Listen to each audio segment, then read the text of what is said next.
Neville Goddard's radio talk for KECA Los Angeles in 1951. The title of this reading is The Law of Assumption. The great mystic, William Blake, wrote almost 200 years ago, "What seems to be is, to those to whom it seems to be, and is productive of the most dreadful consequences to those to whom it seems to be."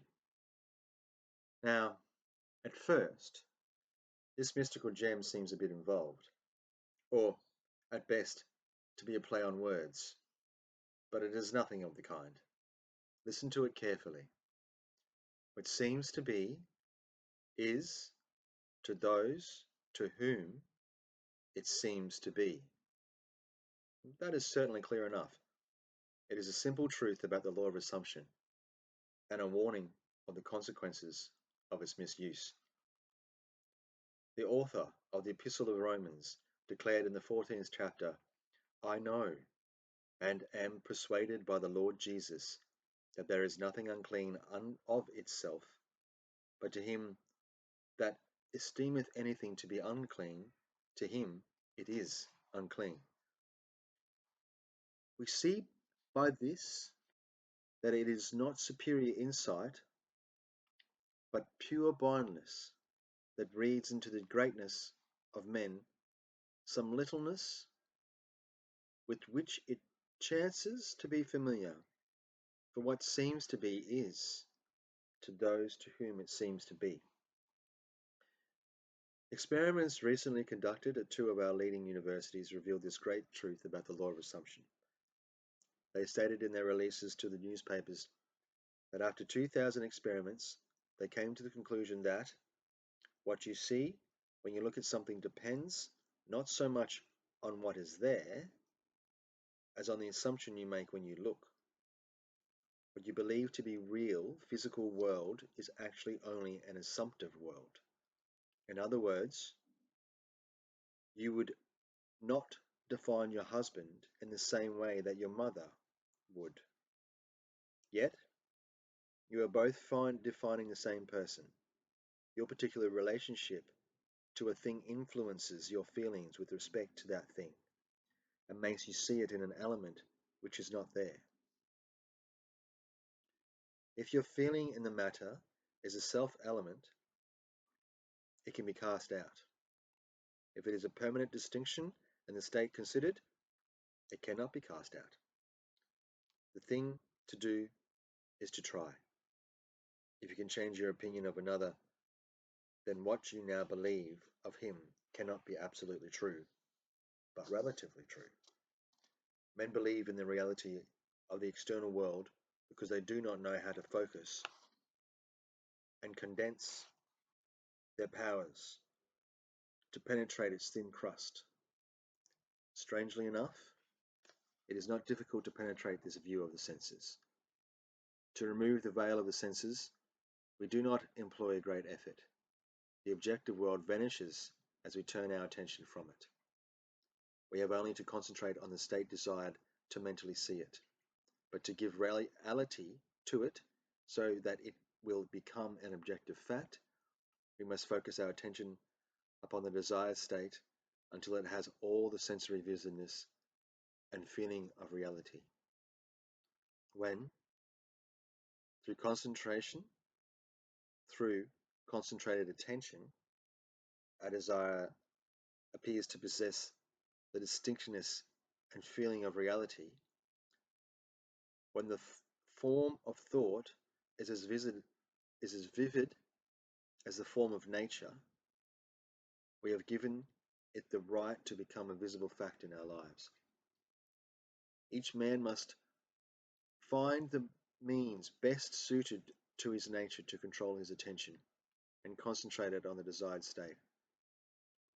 I find for myself the best state to be one of meditation, a relaxed state akin to sleep, but a state in which I am still consciously in control of my imagination and capable of fixing my attention on a mental object. It is difficult to control the direction of your attention while in this state. If it is difficult to control your attention while in the state akin to sleep. You may find gazing fixedly into an object very helpful. Do not look at its surface, but rather into and beyond any plain object such as a wall, a carpet, or any object which possesses depth. Arrange it to return as little reflection as possible.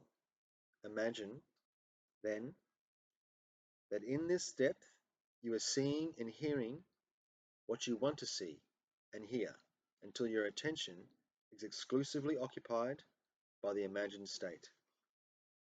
At the end of your meditation, when you wake up from your controlled waking dream, you feel as though you had returned from a great distance.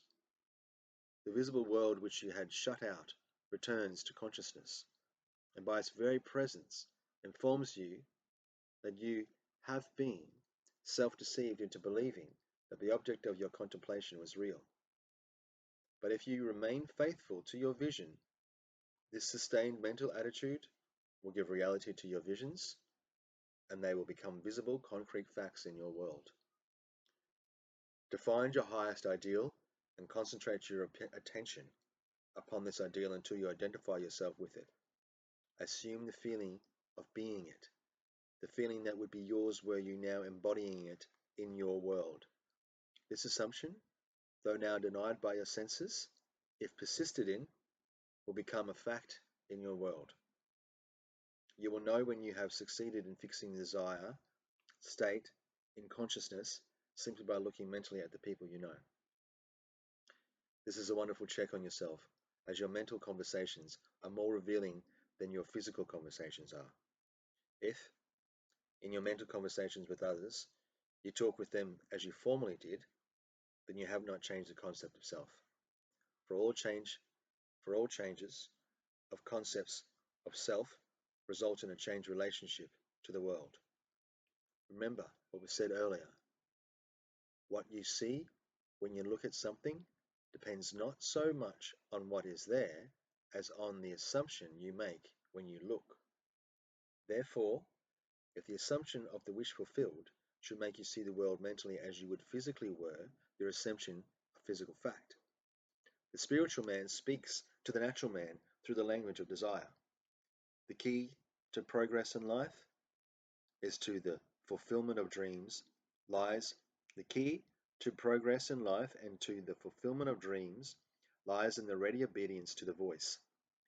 Unhesitating obedience to its voice is an immediate assumption of the wish fulfilled. To desire a state is to have it. As Pascal said, "You would not have sought me had you not already found me." Man, by assuming the feeling of the wish fulfilled and then living and acting on this conviction, changes his future in harmony with his assumption. To change his future is the inalienable right of freedom-loving individuals. There would be no progress in the world were it not for the divine discontent in man which urges him on to higher and higher levels of consciousness. I've chosen this subject so close to the hearts of all of us, changing your future. For my message next Sunday morning, I am to have the great joy of speaking for Dr. Bales while he is vacationing. The service will be held at 10:30 at the Fox Wilshire Theatre on Wilshire Boulevard, near La Cienega Boulevard. Since the right to change your future is our birthright as sons of God, let us accept its challenge and learn just how to do it.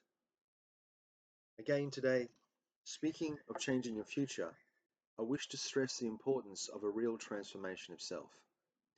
Not merely a slight alteration of circumstances, which, in a matter of moments, will permit us to slip back into the old dissatisfied man. In your meditation, allow others to see you as they would see you were this new concept of self a concrete fact. You always seem to others to the embodiment of the ideal you inspire.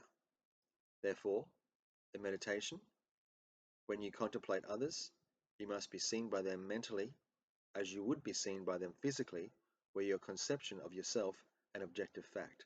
That is, in meditation, you imagine that they see you expressing this nobler man you desire to be. If you assume that you are what you want to be, your desire will be filled, and fulfillment, or longing to be, is neutralized. This also is an excellent check on yourself as to whether or not you have actually succeeded in changing self. You cannot continue desiring what has been realized. Rather, you are in a mood to give thanks for a gift received. Your desire is not something you labor to fulfill. It is recognizing something you already possess. It is assuming the feeling of being that which you desire to be. Believing and being are one. The conceiver and his conception are one.